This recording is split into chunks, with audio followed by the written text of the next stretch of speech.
नमस्कार, सुपर 10 देख रहे हैं आप। मैं हूं आशीष त्रिपाठी आपके साथ और मैं हूं आपके साथ ऋतु ज्ञानवानी। शुरुआत करेंगे इंडिया सुपर 10 से। प्रधानमंत्री नरेंद्र मोदी के रेडियो कार्यक्रम मन की बात का 102वां एपिसोड आज सुबह 11 बजे होगा प्रसारित। आमतौर पर महीने के आखिरी रविवार को टेलीकास्ट होने वाला शो इस बार एक हफ्ता पहले ही प्रसारित हो रहा है। दरअसल प्रधानमंत्री अमेरिका के दौरे पर जा रहे हैं। ऐसे में पीएम मोदी 21 जून से 24 जून तक अमेरिका में ही रहेंगे। प्रधानमंत्री ने बीते मंगलवार को एक ट्वीट में इस बात की जानकारी दी थी कि जून में मन की बात रेडियो कार्यक्रम 18 जून को प्रसारित होगा। एनसीपी चीफ शरद पवार के भतीजे अजीत पवार ने पीएम नरेंद्र मोदी की जमकर तारीफ की। उन्होंने पीएम मोदी को करिश्माई बताते हुए उनकी तुलना अटल बिहारी वाजपेयी, जवाहरलाल नेहरू और इंदिरा गांधी से तुलना की। उन्होंने कहा कि नरेंद्र मोदी के कारण ही 1984 के बाद 2014 में देश को पूर्ण बहुमत की सरकार बनी थी। मोटे अनाज के फायदे और दुनिया में भूखमरी को कम करने की क्षमता को बढ़ावा देने के लिए ग्रैमी पुरस्कार विजेता फाल्गुनी शाह और उनके पति गौरव शाह ने एक विशेष गीत लिखा। सबसे बड़ी बात यह सामने आ रही है कि इस गीत को लिखने में पीएम मोदी ने भी दोनों का सहयोग किया। जान लें कि अबैंडेंस इन मिलेट्स गीत को फाल्गुनी और गौरव शाह ने मिलकर गाया है। 16 जून को इस गीत को रिलीज किया गया था। गुजरात पहुंचे केंद्रीय गृह मंत्री अमित शाह ने समुद्री तूफान बिपरजॉय से हुए नुकसान का जायजा लिया। तो वहीं मांडवी पहुंचे केंद्रीय गृह मंत्री ने अस्पताल में पहुंचकर मरीजों से हालचाल जाना। अस्पताल में भर्ती गर्भवती महिलाओं और बुजुर्गों से मिले। साथ ही अस्पताल में जन्म लेने वाले नवजात शिशुओं का भी हाल जाना। समुद्री तूफान बिपरजॉय गुजरात में तबाही मचाने के बाद अब राजस्थान की तरफ बढ़ चुका है और अब ये देखते देखते राजस्थान से अलर्ट मोड जारी करने के बाद मध्य प्रदेश में एंट्री की तैयारी है। बाड़मेर और जालोर जिले में अलर्ट जारी किया गया। एहतियाती तौर पर पश्चिमी रेलवे की 14 ट्रेन को रद्द कर दिया गया और साथ ही राहत और बचाव कार्य के लिए प्रशासन पूरी तरह से सतर्क है। गुजरात से राजस्थान पहुंची तूफानी हवाओं का असर देखने को मिल रहा है। बाड़मेर में भारी बारिश के बाद कई इलाकों में पानी भर गया है। तो वहीं मौसम विभाग ने तूफान का असर अभी जारी रहने की भविष्यवाणी की है, जिसे देखते हुए राहत आपदा की टीम को तैनात किया गया। राज्य और केंद्र सरकार तूफान के असर पर नजर बनाए हुए है।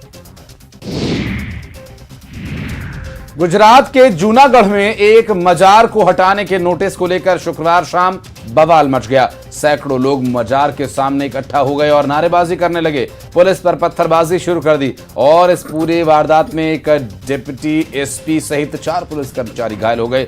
पुलिस के हालात पर काबू पाने के लिए उसे लाठीचार्ज का सहारा लेना पड़ा और दरअसल टीयर गैस तक यहां पर छोड़नी पड़ी और इस घटना में एक शख्स की मौत भी हो गई। उत्तर प्रदेश के मारे गए माफिया डॉन अतीक अहमद और अशरफ अहमद को लेकर ईडी ने बड़ा खुलासा किया, जिसके मुताबिक अतीक अहमद प्रदेश के बड़े बड़े बिल्डरों से 20% तक कमीशन लेता था। कई बड़े बिल्डरों ने अतीक अहमद को 20% तक कमीशन पहुंचाए। अब ईडी बिल्डरों के खाते की जांच करेगी। हिमाचल प्रदेश में दलित युवक की हत्या के बाद बवाल मचा हुआ है। 22 साल के मनोहर लाल की हत्या के बाद शव के टुकड़े बोरी में डालकर नाले में बहा दिए गए। मामला चंबा जिले के सलूनी का है। कहा जा रहा है कि मनोहर किसी मुस्लिम लड़की से प्यार करता था। पुलिस को शक है कि यह मामला ऑनर किलिंग का है और मामले पर जमकर हंगामा हो रहा है, जिसके बाद सलूनी में धारा 144 लागू कर दी गई है। मुंबई के जियो वर्ल्ड कन्वेंशन सेंटर में देश भर के विधायक जुटे, जहां विधायकों का राष्ट्रीय अधिवेशन आयोजित किया गया। इस दौरान कई विधायकों ने सांस्कृतिक कार्यक्रम पेश किए। इसी कड़ी में सिवनी के बरघाट विधानसभा से विधायक अर्जुन सिंह ने देशभक्ति गीत गाकर सम्मेलन में समा बांध दिया।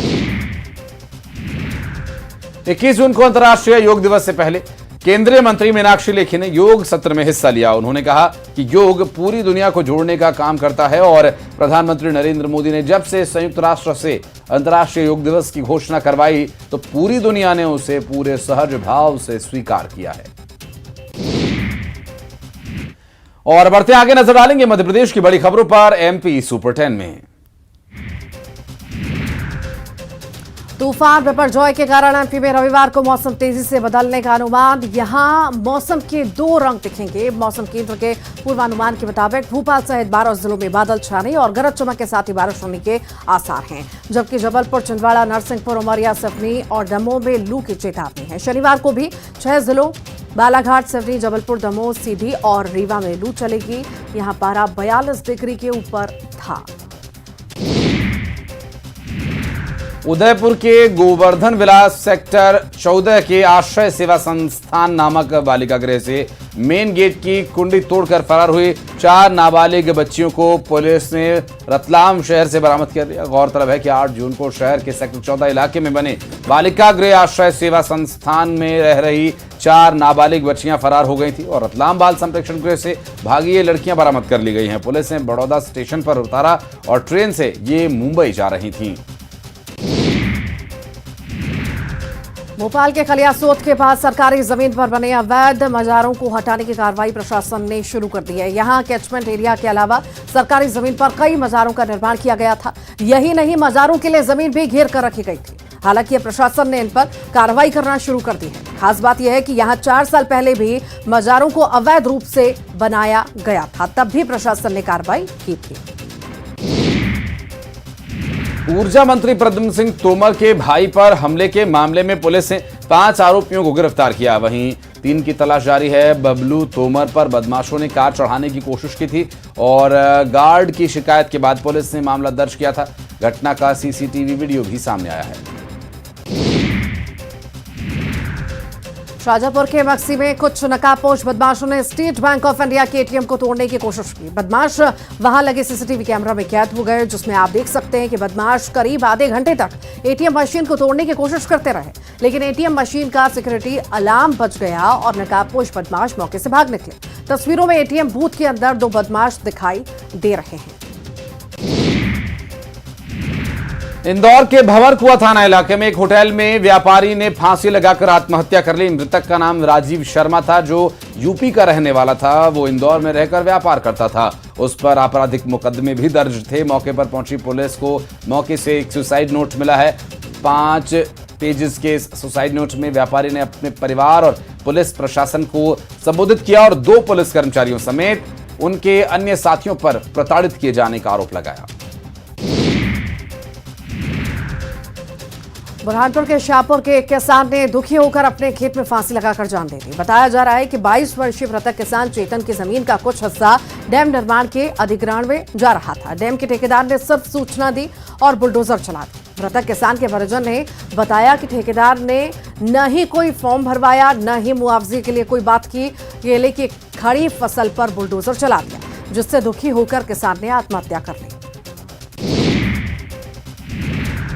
मध्य प्रदेश में देश में एक बार फिर नंबर 1 बनकर दिखाया। दरअसल इस बार ये उपलब्धि प्रदेश को जल संरक्षण के लिए मिली है और इसमें शहरी प्रशासन के कामों के लिए इंदौर नगर निगम को दूसरा स्थान हासिल हुआ। दिल्ली के विज्ञान भवन में आयोजित कार्यक्रम में प्रदेश सरकार की ओर से उपराष्ट्रपति के हाथों पुरस्कार जल संसाधन मंत्री तुलसीराम सिलावट ने ग्रहण किया और पुरस्कार लेने के बाद मंत्री तुलसीराम सिलावट ने इंदौर मेयर पुष्यमित्र भार्गव ने इस पर खुशी जताई।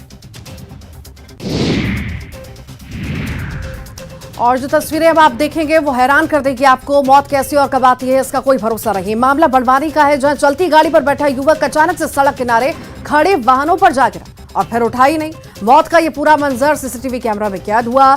महज 7 सेकंड में ही युवक की मौत हो गई। वहां मौजूद लोग उसे अस्पताल लेकर पहुंचे, पर तब तक उसकी मौत हो चुकी थी। सागर जिले के नौरादेही अभ्यारण्य को बाघों से आबाद करने वाले बाघ N2 यानी किशन की मौत हो गई। 1.5 साल पहले पन्ना की ओर से आए बाघ N3 से कुछ दिन पहले नौरादेही अभ्यारण्य सेंचुरी में N2 यानी किशन के साथ हुए द्वंद्व में वो घायल हो गया था और लड़ाई में किशन को आंख के पास गहरी चोट आई थी, जिसके बाद वन अमला और एक डॉक्टर की टीम उसकी निगरानी कर रही थी, लेकिन N2 की मौत हो गई। ग्वालियर में वीरांगना बलिदान मेले का शुभारंभ हो चुका है। वीरांगना रानी लक्ष्मीबाई की शहादत की 165वीं वर्षगांठ पर झांसी के किले से आई शहीद ज्योति को समाधि स्थल पर स्थापित किया गया। महाराज बाड़ा पर बलिदान मेला के संस्थापक पूर्व मंत्री जयभान सिंह पवैया के साथ हजारों लोगों ने शहीद ज्योति की अगवानी की। शहीद ज्योति बलिदान भूमि लक्ष्मीबाई समाधि पहुंची, जहां ज्योति को स्थापित किया गया। खंडवा जिले में प्रदेश का पहला पंप स्टोरेज बनेगा और इसके लिए तैयारियां शुरू कर दी गई हैं। 525 मेगावाट की इस परियोजना पर 4200 करोड़ रुपए की लागत का अनुमान है। इसका मकसद बिजली की बढ़ती मांग के बीच आपूर्ति बनाए रखने का है और इसके लिए इंदिरा सागर परियोजना के मौजूद जलाशयों इंदिरा सागर और ओंकारेश्वर के बैक वाटर का इस्तेमाल किया जाएगा और मध्य प्रदेश सरकार के नवीन एवं नवीकरणीय ऊर्जा विभाग ने ये परियोजना NHDC को आवंटित की है।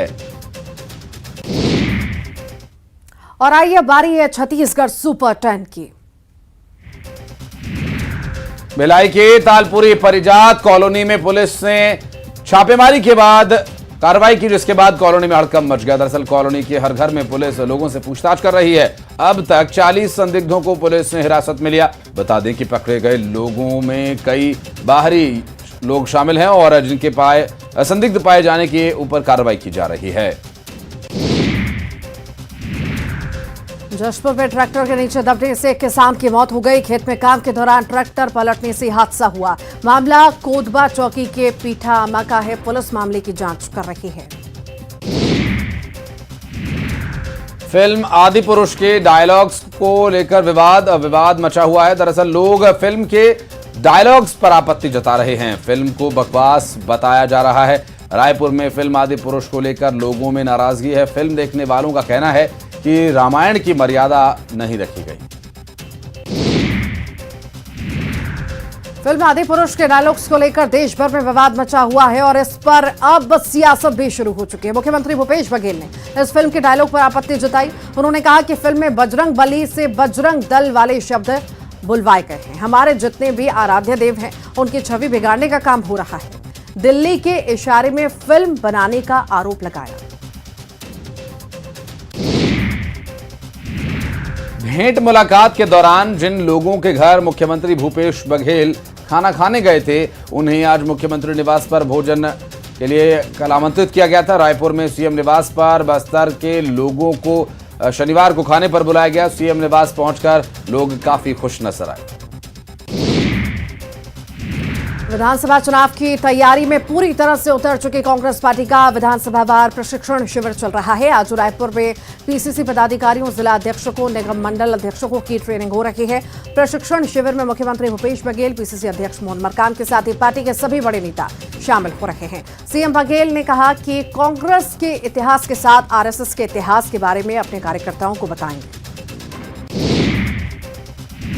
हिंदू राष्ट्र पर कांग्रेस विधायक नेता योगेंद्र शर्मा के बयान से पार्टी ने पलट झाड़ लिया और कांग्रेस ने कहा कि ये विधायक के निजी विचार हो सकते हैं। पार्टी विधायक से पूछेगी कि किन परिस्थितियों में उन्होंने ऐसा बयान दिया। कांग्रेस ने उनकी पार्टी हर धर्म को मानने वाली पार्टी ऐसा कहा। वहीं विधायक के बयान पर कांग्रेस से पलट झाड़ने पर बीजेपी ने कांग्रेस पार्टी पर निशाना साधा है। कवर्धा के भाजयुमो कार्यकर्ता पीएससी के भ्रष्टाचार के खिलाफ 19 जून को रायपुर में बड़ा कार्यक्रम करने जा रहे हैं और इसी कार्यक्रम में भाजयुमो के राष्ट्रीय अध्यक्ष तेजस्वी सूर्या समेत बीजेपी के तमाम दिग्गज नेता शामिल होंगे। इस कार्यक्रम में प्रदेश के सभी जिले से कार्यकर्ता पहुंचेंगे, जिसके लिए पार्टी की तरफ से प्रचार प्रसार जारी है। जगदलपुर में करकापाल के 3 परिवार ने सनातन धर्म में वापसी की। 7 साल पहले ईसाई धर्म अपनाया था और तीनों परिवारों ने हिंदू धर्म में वापसी की है। इस मौके पर बजरंग दल के पदाधिकारी और माहरा समाज के पदाधिकारी मौजूद रहे। पूरे विधि विधान और पूजा पाठ के जरिए हिंदू धर्म में इन्होंने वापसी की। बलरामपुर जिले के नए एसपी डॉक्टर लाल उमेद सिंह ने घोर नक्सल प्रभावित क्षेत्र चुनचुन पुंदाक का दौरा किया। एसपी ने जवानों से मुलाकात की। आगामी चुनाव को देखते हुए नक्सलियों की गतिविधि पर नजर बनाए रखने के निर्देश भी दिए। एसपी ने जवानों का हौसला भी बढ़ाया। आपको बता दें कि नक्सलियों का गढ़ माने जाने वाले बूढ़ा पहाड़ में अब नक्सल गतिविधियों में कमी आई है। प्रदेश में शांति कायम है, इसके लिए उन्होंने पेट्रोलिंग करने के निर्देश भी दिए हैं।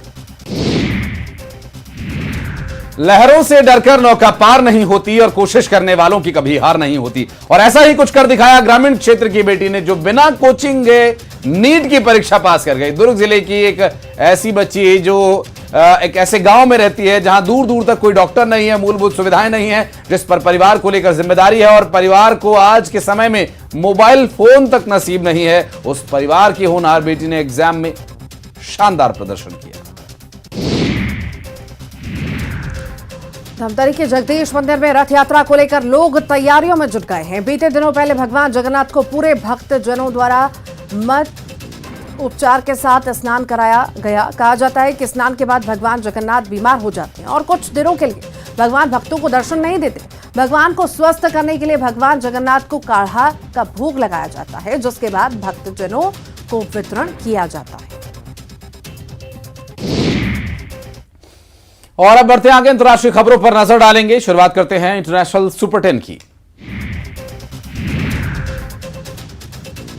पूर्व राष्ट्रपति डोनाल्ड ट्रंप गोपनीय दस्तावेजों की जमाखोरी के आरोपों का सामना कर रहे हैं। बीते मंगलवार को फ्लोरिडा के मियामी में ट्रंप अदालत में पेश हुए। ट्रंप अदालत में पेश होने के बाद लिटिल हवाना में क्यूबा के एक रेस्टोरेंट में रुके। ट्रंप की मौजूदगी से ऐसा लग रहा था कि वहां मौजूद भीड़ काफी खुश है। ट्रंप ने खुशी से सभी के लिए भोजन की बात की, लेकिन सोशल मीडिया पर दावा किया जा रहा है कि ट्रंप ने किसी का भी बिल नहीं भरा। अमेरिका के नेवादा में कई शहरों पर हमलावरों ने कब्जा किया हुआ है। क्या गलियां, क्या सड़कें, क्या अस्पताल या घर, कोई भी ऐसी जगह नहीं बची है जहां इन अतिक्रमणकारियों ने अपने पैर न पसारे हों। यहां तक कि लोग घर के अंदर छिपकर बैठे हैं, लेकिन हमलावर किसी दूसरे देश के नहीं बल्कि यहीं के हैं। यहां कोई एलियन भी नहीं है, बल्कि ये हैं झिंगुर। रूस और यूक्रेन के बीच चल रहे युद्ध को 1 साल से ज्यादा का वक्त गुजर चुका है। चीन के राष्ट्रपति शी जिनपिंग सीज फायर के लिए दोनों पक्षों में समझौता कराने में जुटे हुए हैं, लेकिन अमेरिका के एक सीनियर सांसद युद्ध विराम के लिए चीन से बेहतर भारत को बेहतर मान रहे हैं। भारतीय मूल के अमेरिकी सांसद एमी बेरा ने कहा कि मुझे लगता है कि यूक्रेन युद्ध का समाधान चीन नहीं बल्कि भारत कर सकता है। भारत में इस तरह की खबरें कई बार सुनने को मिल जाती हैं कि एक छोटी सी सरकारी नौकरी के लिए बड़े बड़े डिग्रीधारी आवेदन करने के लिए पहुंच जाते हैं। देश में शिक्षित बेरोजगारों की संख्या तेजी से बढ़ रही है और जरूरत के हिसाब से नौकरियां पैदा नहीं हो पा रही। चाइना में भी कुछ ऐसा ही हाल है, जहां भी बेरोजगारों की संख्या तेजी से बढ़ रही है। चाइना में बड़ी संख्या में युवा उच्च वेतन वाली नौकरी छोड़कर वेटर या अन्य स्वरोजगार की ओर आगे कदम बढ़ा रहे हैं। दुनिया में भले ही कोरोना का असर कम हो चुका हो, लेकिन इसका बुरा प्रभाव चीन पर अब भी नजर आ रहा है। विशेषज्ञों का मानना है कि चीन की अर्थव्यवस्था अब धीरे धीरे पिछड़ती जा रही है। दुनिया की दूसरे सबसे बड़ी अर्थव्यवस्था का बुरा दौर शुरू हो चुका है। कोरोना महामारी के करीब 3 साल बाद चीन की अर्थव्यवस्था अब गिर रही है। इस हालात में चीन में युवाओं को नौकरी ढूंढने में खासा दिक्कतों का सामना करना पड़ रहा है। चक्रवाती तूफान बिपरजॉय भारत में मुंबई से लेकर केरल के तट तक अपना असर दिखा रहा है। एक वायरल वीडियो से माना जा रहा है कि भारत के पड़ोसी देश चीन में भी इसका असर देखने को मिल रहा है। वीडियो चाइना के रेस्तरां का है, जो सोशल मीडिया पर तेजी से वायरल हो रहा है। वीडियो में रेस्तरां की छत तेज हवा की वजह से उड़ने लगती है और वायरल वीडियो में लोग हवा के कारण काफी ऊंचाई तक पहुंचकर गिरने लगते हैं। पाकिस्तान में आर्थिक स्थिति के साथ साथ राजनीतिक संकट भी गहराता जा रहा है। इस बीच पाकिस्तान के प्रधानमंत्री शहबाज शरीफ ने शुक्रवार को पाकिस्तान मुस्लिम लीग नवाज सुप्रीमो नवाज शरीफ से वापस आने और देश में चुनाव अभियान का नेतृत्व करने और चौथी बार प्रधानमंत्री बनने का आग्रह किया है। पाकिस्तान और ईरान आतंकवादी घटनाओं को लेकर तालिबान से नाराज है। दोनों देशों ने अपने यहां मौजूद अफगान नागरिकों के पर लिए कड़े एक्शन लेने शुरू कर दिए। दरअसल पाकिस्तान ने अपने देश में मौजूद अफगानी नागरिकों को बड़े पैमाने पर गिरफ्तार कर उन्हें रिपोर्ट करने का फैसला किया और दूसरी तरफ ईरान सरकार ने बाकायदा नोटिस निकालकर अफगानी नागरिकों को काम देने से मना कर दिया है और ऐसा न करने वालों के खिलाफ कड़ी कार्रवाई करने के लिए भी ऐलान किया गया है। फ्रांस के कानून प्रवर्तन अधिकारियों ने एक 20 वर्षीय कट्टरपंथी कार्यकर्ता को इस साल 27 अप्रैल को राष्ट्रपति इमैनुअल मैक्रों की हत्या की साजिश रचने के संदेह में हिरासत में लिया। मैक्रा इस दिन फ्रांस में गुलामी के उन्मूलन की 175वीं वर्षगांठ के अवसर पर पूर्वी डाबस डिपार्टमेंट आए थे। फ्रांसीसी नेता और उनकी नीतियों के विरोधियों, विशेष रूप से पेंशन सुधार की भागीदारी के साथ ही मीडिया आउटलेट्स को घटना के बारे में पहले से ही पता चल गया था। और इसी के साथ सुपर 10 में फिलहाल इतना ही। नमस्कार।